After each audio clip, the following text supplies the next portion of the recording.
Yo, les grands trésors. Je vous espère en forme de vous-même. J'ai envie d'aborder un sujet avec vous aujourd'hui qui me semble assez complexe à aborder. Enfin, en moi et pour moi, c'est très simple puisque c'est incarné par l'expérience, mais à partager et à rendre vulgaire, dans le sens vulgarisé plutôt. Je vais pas dire des gros mots pour vous partager ce que j'ai envie de vous partager. Non, je vais le dire très simplement, je vais vulgariser la chose. Et pour ce faire, je vais devoir vous partager un peu plus mon espace-temps des derniers jours pour que, à travers l'exemple que j'ai vécu, on puisse se saisir de la même chose. Au moins, on part avec les mêmes bases. Mais peut-être avant de partir avec les mêmes bases, il faut que je repose des bases qui sont, somme toute, universelles. À savoir que dans la vie, on expérimente la contraction, l'expansion. La contraction, l'expansion.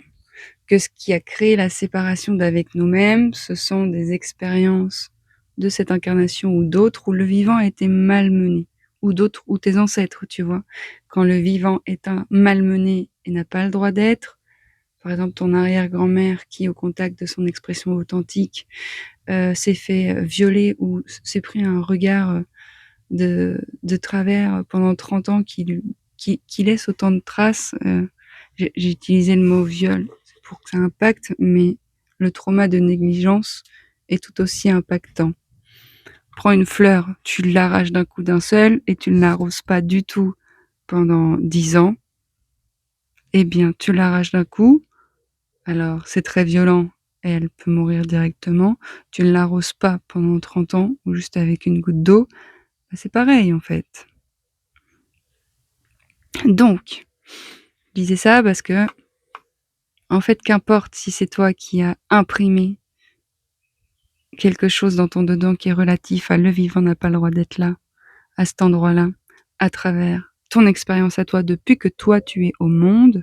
Est-ce que quand tu étais petit, fallait pas pleurer? Est-ce que la colère, dès que tu la ressentais, tu te prenais une claque parce qu'il fallait pas être en colère? Donc ça, c'est dans ton incarnation à toi. Tu peux avoir conscience de ces empreintes, puisque tu peux avoir conscience de ton terreau, mais il y a aussi les empreintes avec lesquelles nous venons au monde. Et c'est pour ça que finalement, qu'importe d'où elles viennent, ces empreintes, c'est pas le pourquoi sur lequel il faut se concentrer, sinon le comment. Comment laisser ces empreintes se désemprunter et revenir s'emprunter de soi-même à cet endroit-là. Bon. Donc, quand en toi existe la non-liberté du vivant, tu as une résistance au vivant. C'est-à-dire que plutôt que la libre expression de soi, tu vas avoir une résistance à cet endroit-là et tu vas avoir développé une expression qui arrange l'autre, qui fait plaisir à tout le monde, qui blesse personne. C'est en résistance avec le vivant en toi, c'est adapté au vivant à l'extérieur de toi. Les résistances, je veux dire par là qu'elles attestent simplement d'un espace disharmonieux, qu'elles font partie du vivant. Sur ce sol-là, en tout cas. Et que c'est pas un problème en soi. Maintenant, comment elles se matérialisent, les résistances? À travers des expériences. Parce que tu n'attires pas ce que tu penses et ce que tu veux, tu attires ce que tu vibres. Donc, si tu vibres, j'ai pas le droit de m'exprimer, il est fort probable que tu expérimentes des espaces où on te laisse pas la libre expression. Où on te laisse pas accès à la libre expression de toi, pour que la vie, à ce moment-là, puisse réinformer autrement de par une action que tu pourrais poser, à savoir ouvrir ta bouche, à savoir dire non, là où tu as tout le temps dit oui. Oser, Joséphine. Bref, j'ai commencé un travail il y a 4 jours. Ce travail, je l'ai pris pour avoir un espace dans lequel je peux ne plus être en mouvement, être seule et être dans la nature. Voilà quelles étaient mes motivations premières. Et être proche d'une de mes aimées et de 2 de mes aimés pour co-créer avec elles, tout en ayant la possibilité de ne pas être chez elles, de ne pas d'être indépendante. J'ai reçu samedi dernier un mail de la personne qui gère les employés qui voulait mes papiers d'identité. J'ai répondu samedi. Et puis moi, j'ai commencé mardi, puisque lundi, j'étais en retour de formation Constable. Donc sur la route, j'envoie un message au patron, de savoir où est-ce que... si je peux arriver dans l'après-midi pour poser mon camion, ou si c'est mieux que je débarque demain. Il me dit, c'est mieux que tu débarques demain, par contre, mon employé me fait savoir que t'as pas envoyé les papiers. J'étais là, tiens donc, c'est étrange. Y a-t-il pas certaines résistances sur la ligne? Parce que je les ai envoyés, les papiers, vois-tu. Donc, j'envoie un premier mail avec les pièces jointes qui se chargent. J'envoie le mail. Je reçois un mail 10 minutes après. Les pièces jointes ne sont pas arrivées. Je recommence la même manip, tout en ayant conscience que nous sommes au cœur d'un espace de résistance dans notre espace relationnel. C'est pas elle qui, c'est pas moi qui, c'est une résistance qui, à la lumière de notre relation, son énergie et la mienne, se dévoile. C'est là qu'on reste déterminé sur sa trajectoire. Je continue à envoyer le mail, je fais les mêmes démarches. Au bout de 4 fois, elle l'a reçu. Je pense que, moi c'est comme ça que je l'ai senti, et peut-être que je me trompe. Je pense que quand je suis arrivée, physiquement dans cet espace, ces résistances étaient toujours présentes. C'est-à-dire que je suis arrivée le matin à l'embauche, personne s'est présenté comme étant la responsable des employés. C'est moi qui ai dû aller vers cette personne et dire, du coup, tu dois être cette personne. Oui. Et puis, j'ai pas été présentée à l'équipe qui bossait depuis 10 jours. J'étais là, dis donc, super, super, super. Donc forcément, j'observe tout ça. Et il y a une partie de moi qui crie à l'injustice. En mode, mais attends, c'est quoi ce dédale? Personne ne me présente, on se dit pas bonjour, ok, d'accord. Et puis, dans les interactions que j'ai eues avec cette personne dans la journée, somme toute juste relatif à l'organisation du travail, je sentais la vibration du mépris et du rejet. J'étais là, il m'a dit non, c'est festival. Et c'est ok, c'est ok. Je rentre avec ça. Je vais me poser au bord de l'eau, c'est ok. Néanmoins, ma structure est agitée, parce que j'ai aussi des résistances qui se dévoilent. Oui, faut se leurrer, faut se raconter trop d'histoires non plus. Je sais que cette résistance est en lien avec nous deux, et qu'il ne s'agit pas de la personne ni moi-même, mais de cette résistance et de ce qu'on en fait individuellement. Le lendemain, je suis dans ma serre, toute seule. Je chante. Elle vient me voir pour me demander de chanter moins fort. Là, je te jure, j'étais en mode... Hein? Ok. Alors, je peux te dire que pendant 3 heures, ça a mouliné sévère. Entre la partie de moi qui criait à l'injustice de « C'est dégueulasse! Mais attends, chantez-moi fort, mais ça n'a pas de sens, mais c'est ma joie le chant, mais moi tu m'enlèves ma voix, mais n'importe quoi, mais... » Il y avait vraiment, je pense, des mémoires bien anciennes qui se sont dévoilées à cet endroit-là et à ce moment-là. Attends. J'ai des voisines, mais je sais pas si... Ah si, c'est la voisine. Chère voisine, t'es passée en dessous le fil? Ok. Pourquoi pas? Je dirais rien.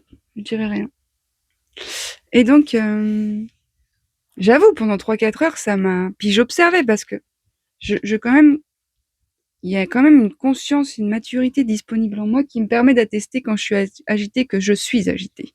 Je vois bien, je me dis, mais moi je me casse d'ici, mais moi c'est bon, je suis pas venue là pour patati patata.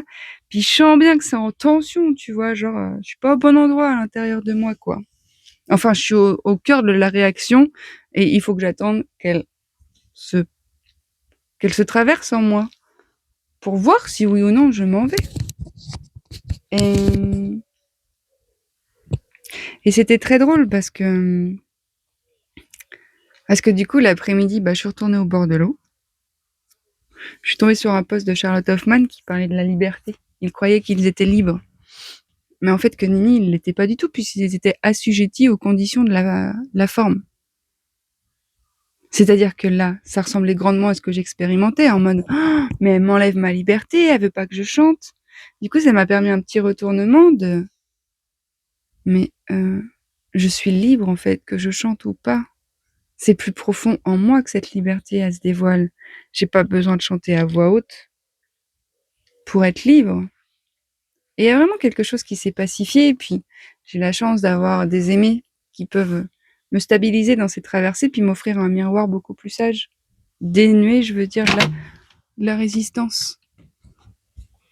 Et du coup, j'ai un de mes aimés qui m'a dit: «Bah, je suis pas que d'accord avec ta... même si je comprends, je trouve que ça va un peu vite là».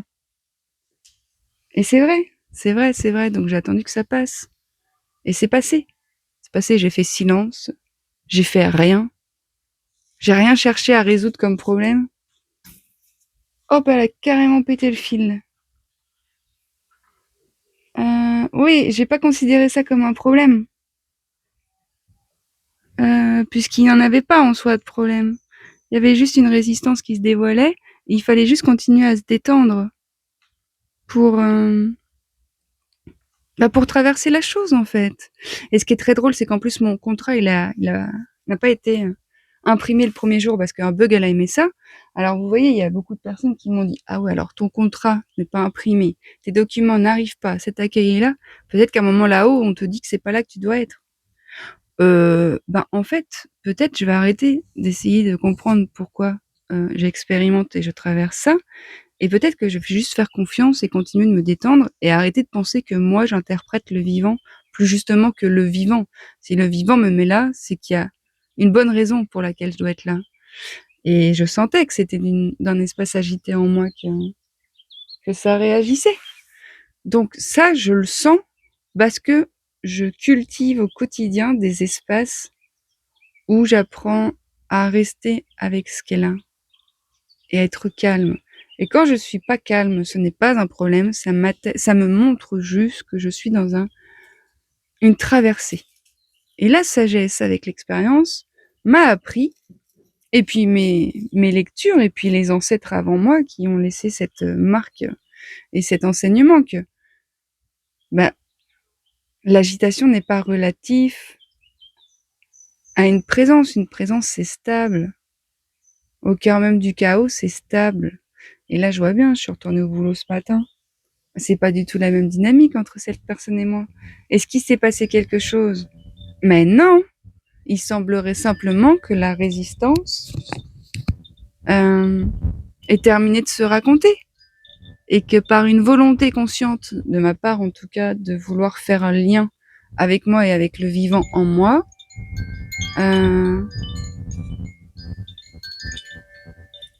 il y a quelque chose d'autre qui peut se goûter. Mais c'est comme quand je suis allée au Canada pour voir mon ex là.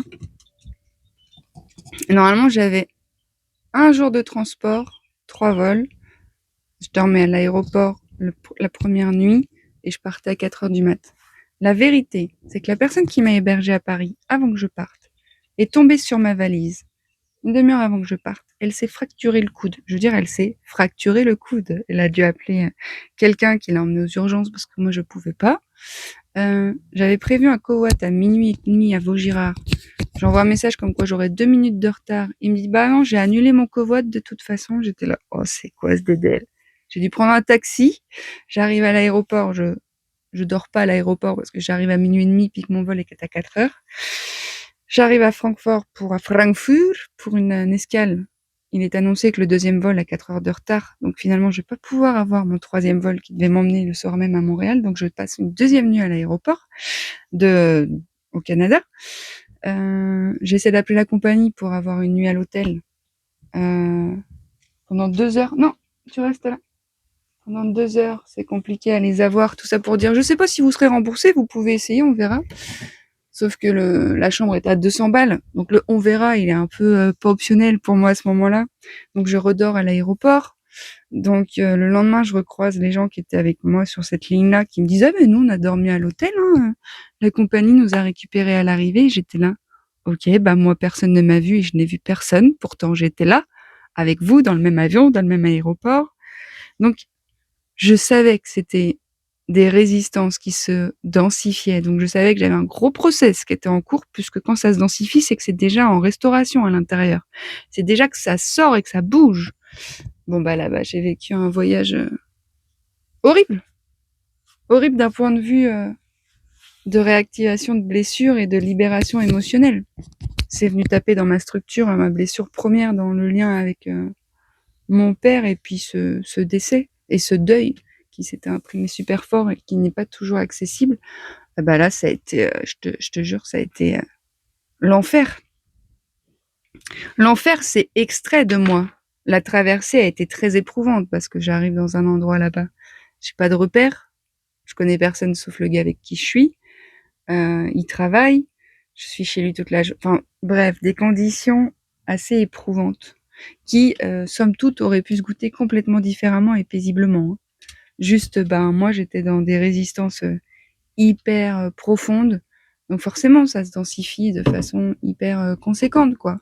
Je dis ça parce qu'en fait, souvent, j'ai l'impression que les gens ne se saisissent pas de des résistances comme étant simplement une traversée qui se goûte et qui se raconte, une libération qui arrive et un mouvement de croissance qui ça fait partie du process en fait du vivant de se goûter comme ça. C'est Tu peux pas retrouver l'équilibre si la vie n'extrait pas de ton support ce qui a créé le déséquilibre. Et c'est souvent les masses émotionnelles qui sont pas entendues, ni écoutées, ni vécues, ni alchimisées de par le simple fait qu'elles soient accueillies, qui fait qu'il y a un déséquilibre qui s'opère.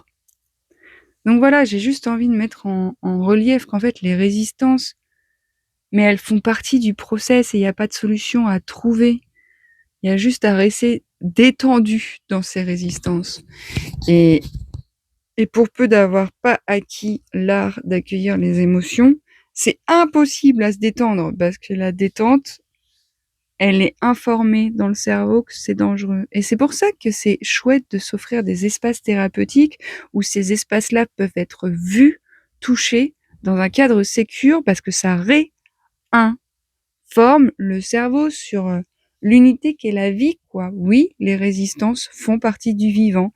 Oui, tu peux te planquer dans une tour de contrôle mental et penser que toi, tu n'éprouveras jamais la vie d'une façon assez inconfortable parce que c'est la connaissance qui t'a permis de construire des barrières anti-vide partout, tu peux. Néanmoins, je veux dire, on est après une grosse résistance. Enfin, notre mère expérimente une contraction de ouf pour nous mettre au monde. Quand nos dents poussent, on a des résistances. Quand la graine, elle doit péter sa coquille pour germer, elle fait face à une résistance. Quand l'oiseau, il doit sortir de son nid, il fait face à une résistance qui est la coquille. C'est cette résistance qui lui permet d'activer des ressources en lui de force, de puissance. Les résistances, c'est amen, c'est merci, c'est cadeau. Encore faut-il avoir l'assise intérieure et la connaissance qui permet d'être en sécurité face à ces traversées, parce que j'en vois beaucoup d'entre nous qui, face à ces contractions, vont chercher des solutions alors qu'il n'y a pas de problème. Il y a juste un manque de connaissance et un manque de sécurité intérieure qui fait qu'au cœur même de la résistance, on se contracte encore plus. Donc voilà, moi je vous témoigne de ça juste pour vous montrer que je n'ai rien fait. Je n'ai pas parlé avec cette personne directement. Je suis restée dans mon centre, j'ai laissé l'agitation me traverser et j'ai été accompagnée par des aimés dans leur vibration. J'ai pris le temps de faire silence, de pas m'exciter dans... Puis c'était drôle parce que j'ai pas mal d'aimés qui m'ont demandé comment se passait mon taf, donc j'ai raconté ça. Et j'ai eu beaucoup de réactions en mode mais non, mais c'est scandaleux. Et c'est intéressant. Mais il y a rien de scandaleux en fait. Ma joie, elle va au-delà de la forme dans laquelle j'évolue. Et si tu as besoin d'un contexte extérieur pour avoir accès à ta joie, ben c'est que t'es pas si libre que ça finalement. Voilà, bon c'est un vaste sujet, mais j'espère que vous aurez compris. C'est à l'intérieur que, voilà, s'il devait rester une phrase ou deux, la liberté intérieure ne dépend de personne, sinon simplement de la façon dont tu regardes le vivant et dont tu te positionnes face à lui. Voilà, je crois que je vais m'arrêter là-dessus.